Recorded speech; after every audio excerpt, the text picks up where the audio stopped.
Hey, what's up, guys? It's Adam. I'm here with Oogway, and today we're going to be playing WUBBZY'S Amazing Adventure. I've heard a lot about this game. It seemed to hit like top charts when it came to AAA rated games by studios. I don't know which studio it's from. Hopefully it's a fun experience. I've heard a lot of good things from IGN, surprisingly, but yeah. Oogway, what do you think we should get going? I think we should get going. Alright. Layout's kind of simplified, which is good for a game. I kind of like the art style. It resembles the show quite well. I haven't watched the show in a while. It didn't have as good ratings as like Breaking Bad. Anyways, let's get into the game. Howdy, Wubbzy. Listen here. I got an exceptional problem. The new RoboClub You guys see what she 3000's did gone there? haywire in my tool Exceptional, shed. right? Eggs Yeah. are flying all over the place. Wow, Ridget. We need to go to your tool shed to stop that chicken bite. I mean, I'm fine with like, Arrow keys to move. ugh. You press the space bar Wow. to jump. Collect the bolts to get bonus points. I didn't know we were gonna The helmet get like for right off the bat spin into like a arrow. sort of challenge. Okay, I think okay, so left is left and then right is okay. So not entirely sure the layout here. Are there like secret Easter eggs we should be going? Okay, I don't think so. Okay, his tail kind of flutters in the wind, but I don't really see the trees moving in any sort of like wind formation, but that's okay. Okay, so I assume we're supposed to connect these. Okay. Oh, but I have to hold down this. Okay, there we go.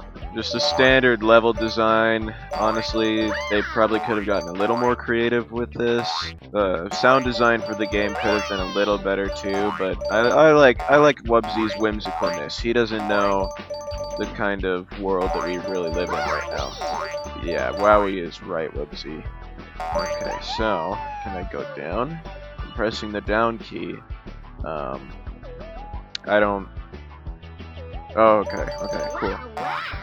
Yeah, you said it, WUBBZY.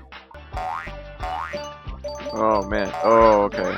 Oh, so the slide is an interesting level design concept because you don't usually see that kind of slope in AAA games like this. And I'm kind of like I'm not entirely sure how I feel about the character because WUBBZY himself, he has this idling like blinking animation right here. But as you can see, when I'm just standing still, his feet are in like a kind of like still walking, which honestly, it just shows the laziness of game designers these days. I wouldn't be surprised if this was made by like Ubisoft or something like that. I think when I go down this slide, yeah, I didn't even press the arrow keys. It just automatically went down, which is interesting that they added a sort of like physics concept to this game, because if I jump, then it goes farther. Why would you say okay? I didn't know these levels of insults would be in a children's game like this, but I'm just gonna have to ignore that. And you know what? Here. Yeah. Okay. Oh, see this is where physics like really in the industry these days really get into the complications of it, because back and forth, I'm running back and forth and it's slowly picking up the pace, which is actually really impressive for a game design. Oh, what do we got here? Watch out for eggs. I don't know what that could mean, but oh. Okay, interesting. Okay, so I'm assuming that these nuts and bolts are supposed to symbolize when an egg is upcoming. Okay, that's good level design. What was that? That was impossible for me to dodge. What kind of game? If I were to do a perfect run, that would have been impossible. There's no other way I could have gone around that. See, but like I was saying, I want to do a near complete run of getting all the nuts and bolts as much as I can, because there could be like a secret achievement at the end. It is interesting that they decided to choose side-scrolling projectiles as a way to make a sort of boss. But it is nice, as you just saw there, that what do you think, Oogway? That is exactly what I was thinking. I was gonna say too that it's interesting that WUBBZY'S hitbox isn't that big, because I can just barely like 2-inch pixels scale those eggs, and it doesn't hit me. So you kind of wonder like what kind of hitboxes we're going to be seeing in the future. Okay. Oh, a helmet. Okay, so I'm seeing a lot of resemblance to Super Mario Bros., the Nintendo game that released a few years ago in like the 1980s, I think. This super helmet seems to be very similar to a superstar in which I am unable to be hit. Okay. Oh, but it has a timer. Just okay. So either Nintendo ripped off WUBBZY'S adventure game, or WUBBZY has some explaining to do. But regardless, see, what am I supposed to do here? What am I supposed to do here? You're destined to fail. And these eggs, they went right through the hill that I was supposed to have a barrier for. What am I supposed to do? I mean, that right there was kind of easy. What? That egg was targeting me, man! Alright, so... Oh, what does he have to say? You made it to my tool shed. Just Tool one shed? thing Okay. I forgot to tell you, little buddy. It looks like some of the eggs are hatching into baby chick bots. Baby chick bots? You're telling me that there are babies in these eggs that are shattering. Why is a robot egg producing an organic yolk when it splatters, but the eggs can also turn into robot chickens? See, there's a story plot hole right there. It's just, I mean, like I don't know. Overall level design for the first level, I would say there's a lot of resemblance to like Super Mario Bros. 2. That sort of world design, the sort of colorfulness. It does kind of match the WUBBZY lore and what it was like in the show. But let's hope that these future levels are a little more interesting. Okay, so we're starting to get into more of a platform kind of game, as you can see with that. Oh, and we have even got like secret paths. Okay, so the developers really kind of like are starting to, they wanted to get you into the game. What was, I'm not even going to recognize that, because what was that? What if I didn't go down there? Would that have even happened? Anyways, the developers are starting to kind of recognize the intricate challenges behind sort of platforming when it comes to WUBBZY'S. As you can see, like getting up on these platforms here just to get more bolts. I imagine that you have to jump up here because the platforms only go so far, and then you go up here, and then you wait for the platforms to go back up, and then you jump and get the rest of the bolts. Okay, see, it's just simple level design that I'm glad it's advancing as the game goes on and WUBBZY gets older. It kind of matches the tone that they're trying to set. Okay, see, this is where I'm kind of thinking there's like a secret path down there, or it's just a void to kill you.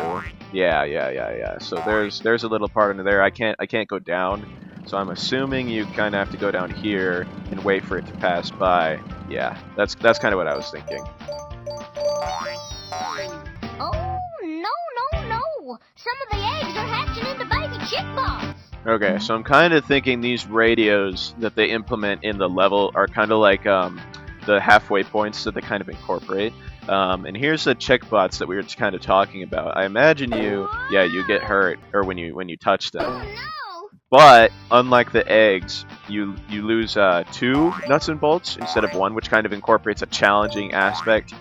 Which I can kind of understand for games like this. You also kind of think of like just the moral implications of, you know, how an organic matter can turn into a robot. I'm not sure how they're going to explain that in the next season, but we'll find out. Okay, interesting. I was wondering, yeah. So these kind of physics are nice when they get into the game. I was kind of thinking the actual like gravitational physics introduced earlier in the level concepts was maybe going to get more complex as the game went on. And you could see with those gears and these gears right here that sort of thing can happen. But I kind of find it a little misleading because right here you can see that I don't get crushed inside these wheels when realistically I probably WUBBZY would be splattered like horrendously against the gears themselves. Hold on, I almost missed these, and I need to be going for a 100% run right now. It is kind of interesting that I was given that super helmet to protect against these chick bots. There weren't that many enemies in the time span of which it gave me. I would say that was a poor level design choice. Wowee. Oh, okay. So now we're getting to like a sort of power scaling that you can see with a larger chick bot down there. I would imagine it does 3 or 4 nuts or bolts worth of damage, but I'm not gonna test that because I'd like to be able to keep as many nuts and bolts as I can. Okay, so hold on. Puck escaped and went to Walden's house. Walden's gonna need our help. See, it is interesting that they incorporate levels of physics for this game, but then you have... Oh, hold on, it's Warden. Sorry, hold on. The goat is speaking. Dinosaur room, spewing eggs everywhere. WUBBZY, I need your help. Get to that robot and stop it from serious disaster.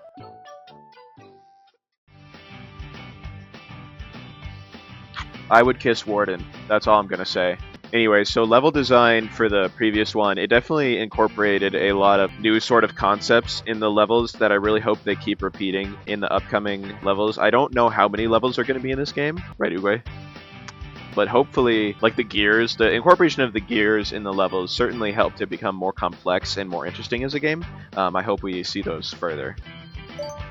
Oh, see here, what they did here was that they added these pillars, and I can go behind one. Even though it's a 2D kind of environment, they made it so that I was able to phase behind one, so it kind of gave a level of like 3D aspectness, which is pretty interesting. Okay, so we still got the eggs here in the museum, which Warden talked about briefly. Oh, okay. Oh, don't. Okay, now that just seems like poor level design, because how am I supposed to get back up here? I'm holding down space, and it's not like working. Okay, so I'm able to get back up here. Okay, now I can go back for the nuts and bolts. Except they've got the egg traps, of course, which makes sense. You know, they kind of add... Oh, okay, so the chick bots have designed improvements in their programming to allow them to fly. In real life, I don't think chick bots would be allowed to do this. Laws of physics wouldn't allow it, so I'm kind of wondering if that breaks the canon of WUBBZY and sort of the how I can get involved in the game and really feel a connection. So hopefully that improves. I'd like to see more realism. Okay, it is interesting that, as you can see, that when I pass by the chick bots, they do face towards me, which shows a level of consciousness, which is interesting that they would incorporate a form of soul into these robots, because you would think they would just be mindless drones. It is interesting that they can fly through solid matter, which I don't think would have really passed in today's day and age of robot mechanics. So, you know, sometimes the controls get a little sticky. Oh, and the yokes kind of make the platform sticky as well, so that won't help. But I had to get all these nuts and bolts, so I'm sure you can understand. Okay, so here's why I really like the museum, is because they've got a statue of Ward. Although there's chick bots surrounding him, I do acknowledge that it's probably one of the best work of arts and media that I've ever seen. Just the smugness of his pose, it just kind of exaggerates the sort of swagger that Warden has. I apologize to all WUBBZY fans out there. I did not hear the recording of the game correctly. It's actually Walden.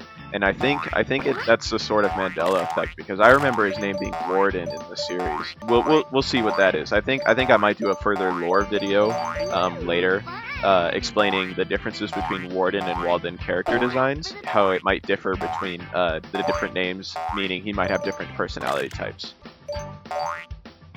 Okay, so right here, 999 q squared plus pi divided by 1382 times 6 minus 42 r equals question mark.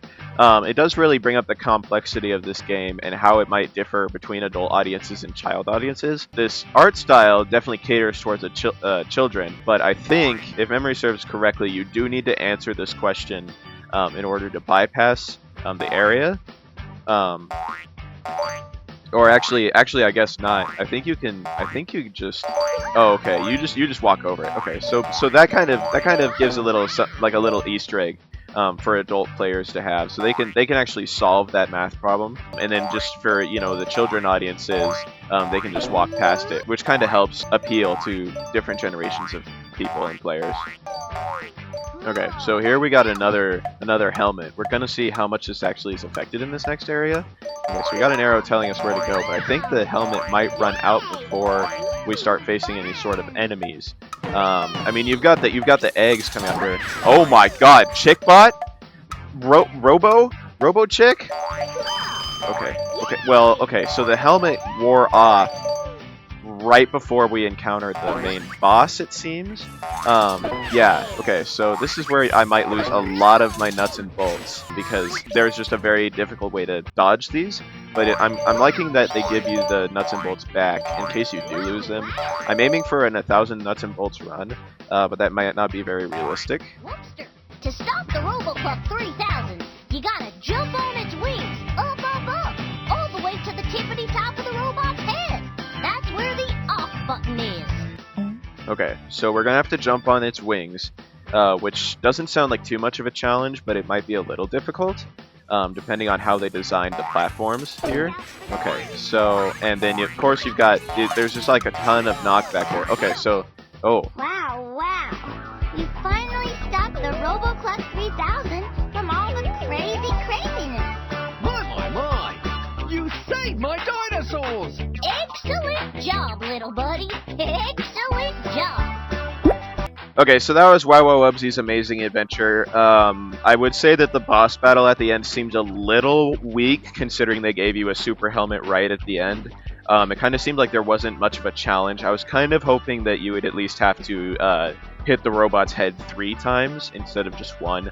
I can see the complexities behind only 1 time, because then it shows like the vulnerability of robots in this day and age. I think Walden's character development over time could have used a little bit of work. Widget sort of was like a background B character. I kind of thought she would die in the end, just as a sort of growth for WUBBZY, but I guess they didn't want to take that path with the game. I didn't end up getting 1,000 bolts. Overall, I would probably rate this game pretty high. I'd give it an 8 out of 10 for overall level design and character design. Definitely sound design too, because you can just feel like you're really in the WUBBZY world. You can really connect with the characters. I really wish they included more characters in the game though, like Daisy and Huggy and like the WUBBZ girls. I feel like that would really help with the overall experience and world building. Altogether, I really enjoyed this game, and I look forward to checking out more in the future. This was Adam Plays and Ugwe, and we'll see you in the next episode.